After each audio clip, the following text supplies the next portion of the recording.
زبان فیض ترجمان سے نکلتے ہیں، یعنی ان عربی الفاظ کا ترجمہ یہ ہے، اس کا قدم میری گردن پر، اس کا قدم میری گردن پر، اس کا قدم میری گردن پر۔ یہ زبان فیض ترجمان سے جب الفاظ نکلے کہ جنید بغدادی اپنی خانقاہ میں مراقبے کے عالم میں ارشاد فرماتے اس کا قدم میری گردن پر، تمام مریدین، تمام آپ کے چاہنے والے، تمام آپ کے عاشق اور دیوانے حیرت میں پڑ جاتے، سرکار یہ کیا معاملہ ہے؟ آپ سے بڑا اس وقت کوئی ولی کامل نہیں، آپ سید الطائفہ ہیں، آپ اس وقت ولیوں کے تاجدار ہیں، آپ اس وقت ولایت کے شہنشاہ ہیں، آپ ولیوں کے امام ہیں۔ بھلا وہ کون خوش نصیب ہے، وہ کون اہم ترین شخصیت ہے جس کے قدم کو آج آپ اپنی گردن پہ لیتے ہیں؟ وہ خوش نصیب کون ہے؟ کیا معاملہ ہے؟ آپ ایسا کیوں ارشاد فرماتے ہیں؟ سرکار جنید بغدادی ارشاد فرماتے ہیں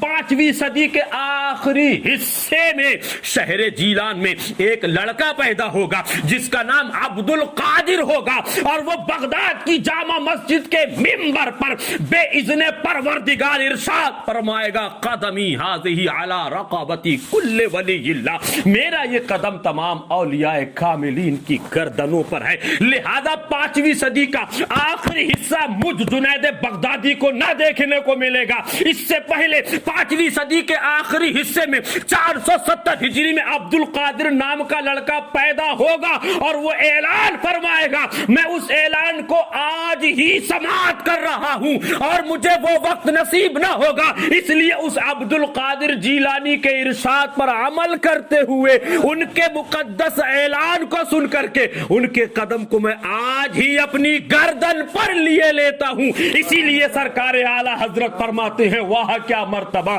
اے غوث ہے بالا تیرا، اونچے اونچوں کے سروں سے ہے قدم اعلیٰ تیرا، سر بھلا کیا کوئی جانے کے ہے کیسا تیرا، اولیاء ملتے ہیں آنکھیں وہ ہے تلوا تیرا، کیا دبے جس پہ حمایت کا ہو پنجہ تیرا، شیر کو خطرے میں لاتا نہیں کتا تیرا، مٹ گئے مٹتے ہیں مٹ جائیں گے دشمن تیرے، نہ مٹا ہے نہ مٹے گا کبھی چرچا تیرا، جو ولی قبل تھے یا بعد ہوئے یا ہوں گے سب ادب رکھتے ہیں دل میں میرے آقا تیرا، اور تیری سرکار میں لاتا ہے رضا اس کو شفیع جو میرا غوث ہے اور لاڈلا بیٹا تیرا۔ دوستان محترم، رفیقان ملت، ضرورت اس بات کی ہے کہ سرکار غوث اعظم اور سرکار غوث اعظم کے صدقے میں جملہ سلاسل حقہ کے بزرگان دین کی تعظیم و تکریم کی جائے، ان کا ادب اور احترام کیا جائے، ان کے قصیدے ان کی تعریفات کی جائے۔ کسی ولی سے بغض مت کرو، کسی ولی سے حسد مت رکھو، کسی ولی کی شان میں گستاخی مت کرو، اور تمام اولیاء کاملین سرکار غوث اعظم سے لے کے جملہ بزرگان دین کے نقش قدم پر چلنے کی ضرورت ہے، ان کے طور طریقے اپنانے کی ضرورت ہے۔ انہوں نے جس طریقے سے نمازوں کو قائم کیا ہے اسی طریقے سے نمازوں کو قائم کرنے کی ضرورت ہے۔ ان سے ان کے رب نے جس کام کے لیے منع فرما دیا تھا انہوں نے ان کاموں کو ٹھکرا دیا تھا، اور جن کاموں کی اجازت دی تھی انہوں نے اس کو سینے سے لگا لیا تھا۔ آج ضرورت ہے کہ میرے آقا کریم سید عالم صلی اللہ علیہ وسلم کی عظمت بیان کرتے ہوئے رب قرآن مجید میں فرماتا ما آتاکم الرسول فخذوہ وما نہاکم عنہ فانتہوا، میرا رسول جو تمہیں دے وہ لے لو اور جس چیز سے منع فرمائے اس چیز سے باز آ جاؤ۔ آج ضرورت ہے اولیاء کاملین کے نقش قدم پر چلنے کی، آج ضرورت ہے چغل خوری کو ختم کرنے کی، غیبت کے بازار کو ختم کرنے کی ضرورت ہے، کینہ حسد بغض ان تمام چھوٹی بڑی بیماریوں سے، ان چھوٹے بڑے گناہوں سے اپنے آپ کو بچنے کی اور اپنے بھائیوں کو بچانے کی ضرورت ہے۔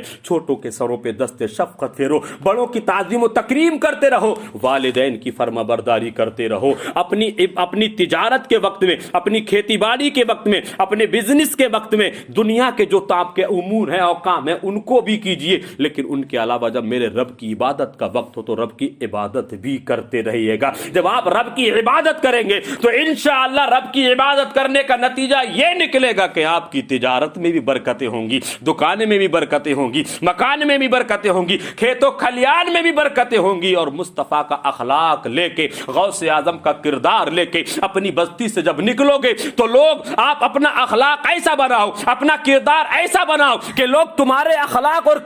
کردار کو دیکھ کر کے یہ کہیں کہ جب مصطفیٰ کے امتی کے کردار کا یہ عالم ہے تو خود مصطفیٰ کے کردار کا عالم کیا ہوگا۔ ہوگا. ضرورت ہے بزرگان دین کے نقش قدم پر چلنے کی. اللہ تعالیٰ کی مقدس بارگاہ میں دعا ہے کہ اللہ تعالیٰ ہمیں اور آپ کو, تمام عالم اسلام کے خوش عقیدہ مسلمانوں کو سرکار غوث اعظم کے فیضان سے مالا مال فرمائے, اور سرکار غوث اعظم اور جملہ سلاسل حقہ کے بزرگان دین کے نقش قدم پر چلنے کی ہمت اور توفیق نصیب فرمائے. خوب کی سیر چمن پھول چنے شاد رہے, باغ میں جاتا ہوں گلشن تیرا آباد رہے. رہا گلشن تو پھول کھلتے رہیں گے, رہی زندگی تو انشاءاللہ ہم اور آپ ملتے رہیں گے. سب کو دل سے کلمہ طیبہ پڑھ لیجیے, اشہد ان لا الہ الا اللہ محمد الرسول اللہ صلی اللہ علیہ وسلم. مولا میرے بولنے میں قصداً سہواً لفظاً معناً اصطلاحاً لغواً کوئی چھوٹی بڑی غلطی خطا سرزد ہو گئی ہو, مولا سب سے پہلے اپنے خاص فضل و کرم سے ان غلطیوں کو معاف فرما کر اپنی بارگاہ میں قبولیت کے منصب پر فائز فرما. اسلام زندہ باد, مسلمان پائندہ باد, جشن غوث الورا زندہ باد. وما علینا الا البلاغ. السلام علیکم ورحمۃ اللہ.